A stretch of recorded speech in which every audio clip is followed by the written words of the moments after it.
Finally आते हैं main topic पर, जो है लक्ष्य सेन के रिलेटेड डिस्कशन। मैं पहले ली चुक्यू का डिस्कशन कर लूँ, लक्ष्य सेन थोड़ी देर में उनके बारे में आते हैं।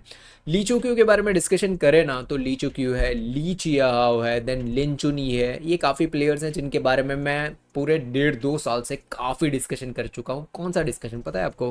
कि ये प्लेयर्स ऐसे हैं जिनमें कैपेबिलिटी बहुत है, बट ये कुछ प्लेयर्स हैं जिनके साथ इनकन्सिस्टेंसी प्लस इनकी परफॉर्मेंस ये कभी डिलीवर उस लेवल का कर ही नहीं पाया। ली चुक्यू कभी इंडिया ओपन के फाइनल्स में पहुंच जाएंगे, सेमीफाइनल्स में पहुंच जाएंगे, नेक्स्ट ही टूर्नामेंट में इनके साथ ऐसा है कि भाई नेक्स्ट टूर्नामेंट में रैंडम प्लेयर लो, यू कहना ना कॉपी पेस्ट कर लो लिया इनके साथ, ठीक है, ली चुक्यू के साथ।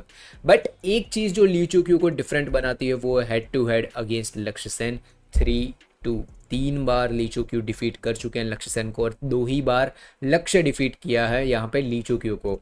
लक्ष्य सेन पे आते हैं यार। एक चीज़ जो मैं लक्ष्य के जितने मैचेस देखे हैं ना, आई डोंट नो मैंने इतने मैचेस आंसियन के देखे भी हैं या नहीं, मुझे नहीं पता है।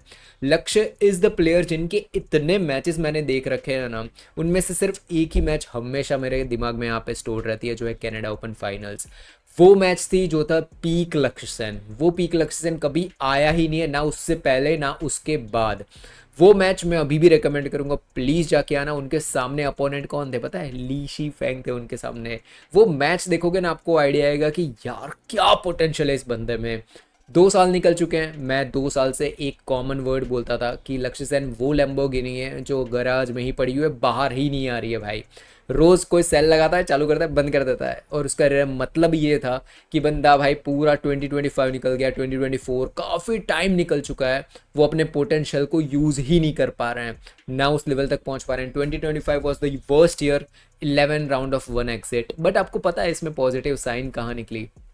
ये पूरा 2026 शुरू हुआ ना, वहाँ से कुछ क्वार्टर फाइनल्स आए, कुछ सेमीफाइनल्स आए, एंड फाइनली ऑल इंग्लैंड था, जहाँ पे लक्ष्य ने अपने पोटेंशियल, मैं अभी भी बोलूँगा उनका पोटेंशियल है, उस लेवल तक तो नहीं पहुँचे। स्टिल बोलते हैं ना कि एक माइंडसेट चेंज मुझे ज़रूर दिखा लक्ष्य की गेम के अंदर।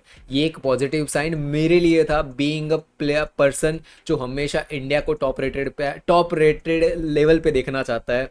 मैंने हमेशा लक्ष्य को एक बोलते हैं ना कि एक ऐसा प्लेयर जो सालों पहले भी देख लो, लास्ट ईयर भी देख लो, even when I was criticizing Lakshya Sen, still मैंने हमेशा बोला है इनके जैसा प्लेयर हमारे पास नहीं है। He is not using his potential. तो फाइनली आते हैं इस मैच में हो क्या सकता है और फेट क्या होगा। जो फेट वर्ड है यहाँ पे एकदम परफेक्ट बैठता है यहाँ पे। पहली एंड मोस्ट इंपॉर्टेंट थिंग, लक्ष्य को भाई अब किसी चीज़ का डर नहीं होना चाहिए दिमाग में, या फिर बोलते हैं ना कोई सेटबैक या फिर कुछ भी नहीं होना चाहिए उनके दिमाग में। उसका रीज़न बताता हूँ। He already defeated world number 1 Shi Yuqi, defeat कर दिया। देखो यार कैसा होता है पता है कि लास्ट ईयर अगर मैं याद दिलाऊँ, सापची जब डिफीट नहीं कर पाता ना चियासो को, बार बार उनके सामने हारे जा रहे हैं, तब मैंने एक चीज़ बात की थी कि जब तक ये चियासो को डिफीट नहीं करता है ना, तब तक भाई मेरे लिए कुछ भी साची का डिस्कशन ही नहीं करना है। उसका सिंपल रीज़न मेरे दिमाग में ये था कि भाई यार आप वर्ल्ड चैंपियनशिप्स भी जीत जाओ, बट चियासो तो आपको हर बार आके डिफीट कर ही रहे हैं ना, सो मीनिंग क्या बनता है? But when they defeated world championships में जब चियासो को डिफीट किया, दैट वॉज द टाइम दिमाग में से वो चीज़ निकल गई, ठीक है, कि हो गया भाई, कर दिया डिफीट यहाँ पे, ठीक है, साची ने चियासो को। सो उसके बाद अब फिर से चियासो अगर साची को डिफीट करे तो इसका मतलब है कि भाई अभी भी दिमाग में है। यहीं पे अगर इसी एनालॉजी का यहाँ पे डाला जाए तो लक्ष्य सेन ने ऑलरेडी शियूची को डिफीट कर दिया है, वर्ल्ड नंबर 1 को डिफीट कर दिया आपने विद स्टाइल, बहुत बढ़िया तरीके से आपने डिफीट किया उनको। सो अब कोई भी टूर्नामेंट है वो आपके लिए बोलते हैं ना कि एक ऐसा होना चाहिए कि अब मैं ही हूँ फेवरेट, भले आपके पास सीड भले ना हो, ठीक है, आ जाएगी वो तो 1-2 महीने में आ जाएगी अगर बहुत बढ़िया परफॉर्मेंस दिया तो। बट यहीं पे मेरा सिंपल थॉट लक्ष्य सेन के रिलेटेड आता है कि क्या वो उसी चीज़ को कंटिन्यू कर पाएंगे, या फिर जो पैटर्न मैंने हमेशा लक्ष्य के साथ नोटिस किया है, जो है इनकन्सिस्टेंसी। आज संडे को वो अगर टूर्नामेंट जीत भी गए ना, ट्यूसडे आएगा और लक्ष्य भाई किसी के भी सामने हार जाएंगे, रैंडम प्लेयर के सामने हार जाएंगे, ठीक है। ये pattern years and years and years से चलता आ रहा है। अगर मेरी नहीं माननी, जाके डेटा देखो, मेरी मत मानो, जाके डेटा देखो, आपको इस चीज़ का रियलाइजेशन होगा कि ये एक प्लेयर है जो कंसिस्टेंटली परफॉर्म नहीं कर पाया। एंड वहीं पे आता है मेरा पॉइंट कि क्या ऑल इंग्लैंड के बाद मैं, अगर मेरे थॉट जो लक्ष्य के रिलेटेड चल रहे हैं वो है वर्ल्ड चैंपियनशिप्स, अगर वर्ल्ड चैंपियनशिप्स इंडिया में है और लक्ष्य सेन फाइनल में नहीं जा रहे हैं तो भाई वर्थ क्या है इंडिया में टूर्नामेंट रखने की, समझ रहे हो? यहीं पे मेरा पॉइंट आता है कि वर्ल्ड चैंपियनशिप्स के पहले जो भी बड़ी बड़ी टूर्नामेंट्स है, सुपर 1000 हो या फिर बोलते हैं ना जैसे बैडमिंटन एशिया चैंपियनशिप्स हो, ये सारी बड़ी बड़ी टूर्नामेंट्स में लक्ष्य को जीतना पड़ेगा। Let me again quote this word, उनको जीतना पड़ेगा tournament. I am not saying कि फाइनल्स में पहुंचना है, सेमीफाइनल्स में पहुंचना है, उनको जीतना पड़ेगा। तभी वो इनकंसिस्टेंसी वाली चीज़ है ना, वो मेरे दिमाग में से तो एटलीस्ट निकलेगी। And India needs a consistently playing player. भाई 8-9 महीने में तो श्रीकांत किदाम्बी भी परफॉर्मेंस दे देते हैं, तो लक्ष्य सेन और दूसरे प्लेयर्स में डिफरेंस क्या हुआ? शियूची एक बार हारे, आंसियांग एक बार हारी, वो बार बार नहीं हारने वाले, बार बार चीज़ें नहीं होने वाली। That is what makes them world number 1। यही चीज़ है जो उनको world number 1, world number 2, world number 3 बनाती है, कि आप ऐसे ही नहीं हार जाते किसी के सामने, ठीक है।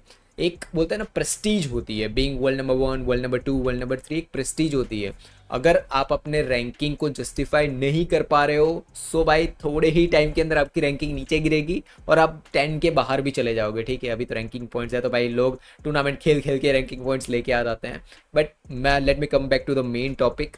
लक्ष्य सेन को यहाँ पे टूर्नामेंट जीतनी है। इसके बाद जो भी बड़ी बड़ी टूर्नामेंट्स आए, थॉमस कप का भी उनका परफॉर्मेंस मुझे तो भाई चाहिए कि बहुत बढ़िया हो। सिंपल वर्ड्स में मेरे भाई मैं इस चीज़ को एंड करूँगा, लक्ष्य को नेक्स्ट 2-3 जितनी भी टूर्नामेंट है उसमें जीतना पड़ेगा। उन्होंने ऑलरेडी एक बार ये कारनामा कर दिया है, अब बस उनको टूर्नामेंट्स जीतनी है। अगर इससे कम कोई भी एक्सपेक्ट कर रहा है ना, तो उसको बैडमिंटन का ज़ीरो नॉलेज है, ठीक है। ना उसको डेटा नॉलेज है, ना लॉजिक। लॉजिक से चलते ही नहीं है भाई इंडिया में। तो लोग इंडिया में तो कुछ भी देख के बोलते हैं ना, तालियां बजानी शुरू कर देते, कुछ भी देख लेते हैं भाई, तालियां बजानी शुरू।